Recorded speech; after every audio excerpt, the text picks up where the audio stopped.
Hey everyone, for this week's video I thought I would do a recipe video and make some cookies.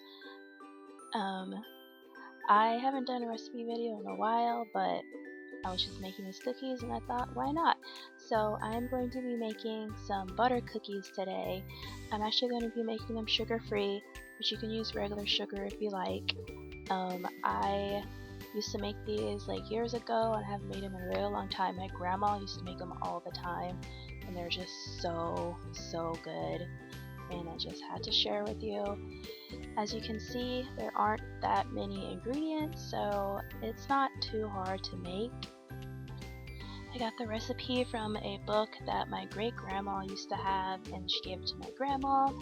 And yeah, so if you want to see how to make these delicious cookies, keep watching.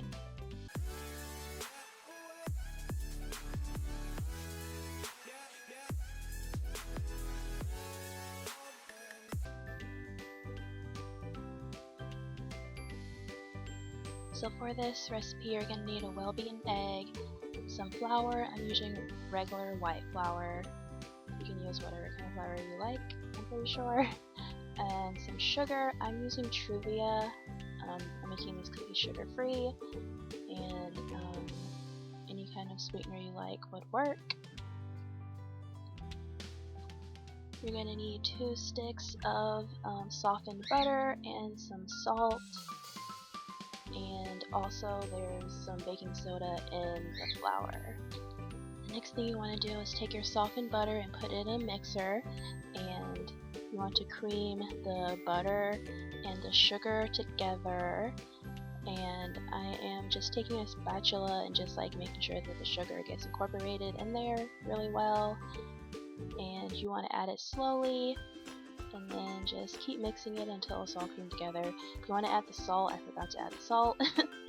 And then you want to stop the mixer when it's all nice and creamy and get the excess off of the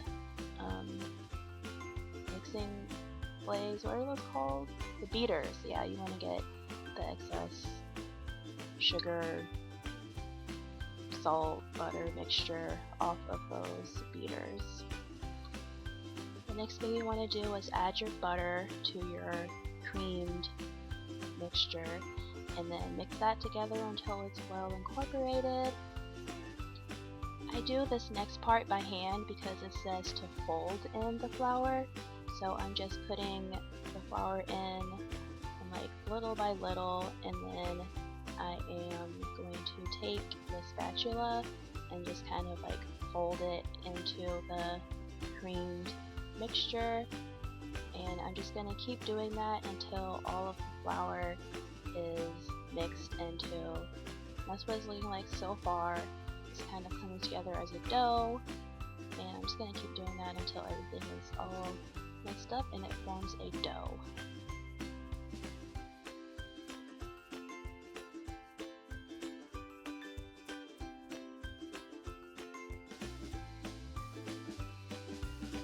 I had a little mishap with my spatula.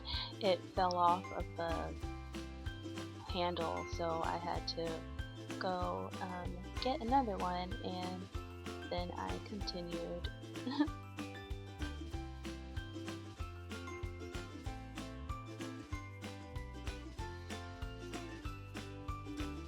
So this is what it looks like when it's all mixed up and everything. It forms like a sticky dough, and yeah, I'm gonna show you guys the next step. I'm really bad at doing these voiceover things. I need to work on this.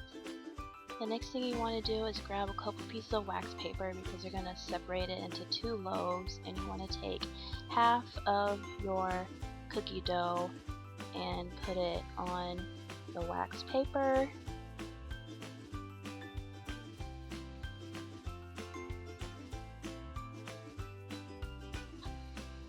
Next you want to take your nice clean hands and kind of knead it together a little bit. You want to form like a roll. So what I've noticed that like makes it easier is that you just kind of form it into like a small roll, and then you take the wax paper from the end and roll it up to the other end, and you kind of just like roll it together that way. It just makes it a little bit easier. And you want to make like a nice little loaf, and then you want to kind of flatten out the ends, and then you want to move on to the other batch and do the exact same thing.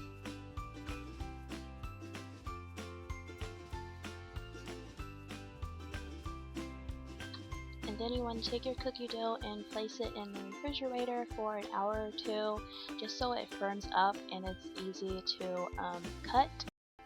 And then of course you have to do the dishes, which is the least fun part of this whole process. 2 hours later. Once your cookies are nice and firm, you want to preheat your oven to 400 degrees.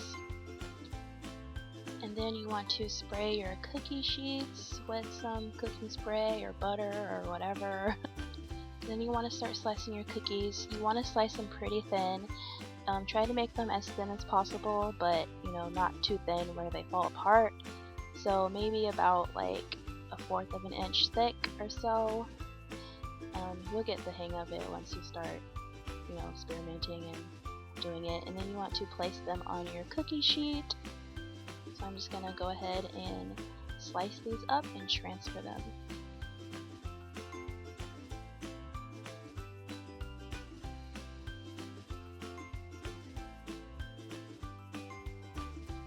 You want to place them on your greased cookie sheet about 2 inches apart so that they don't, you know, all go together when they bake. I was able to fit 20 on the cookie sheet that I have, but it's just going to vary by the size of yours, but you just want to make sure that they're 2 inches apart. Then you want to put them in your preheated oven, and you want to bake them for about 8 minutes or so, anywhere between 6 to 8 minutes, just until they're golden brown around the edges. It makes about 3 dozen cookies, so I just have my second batch ready to go in the oven, and then I'm just going to wrap up the leftover dough and place it back in the fridge so it doesn't get too soft while the cookies are baking.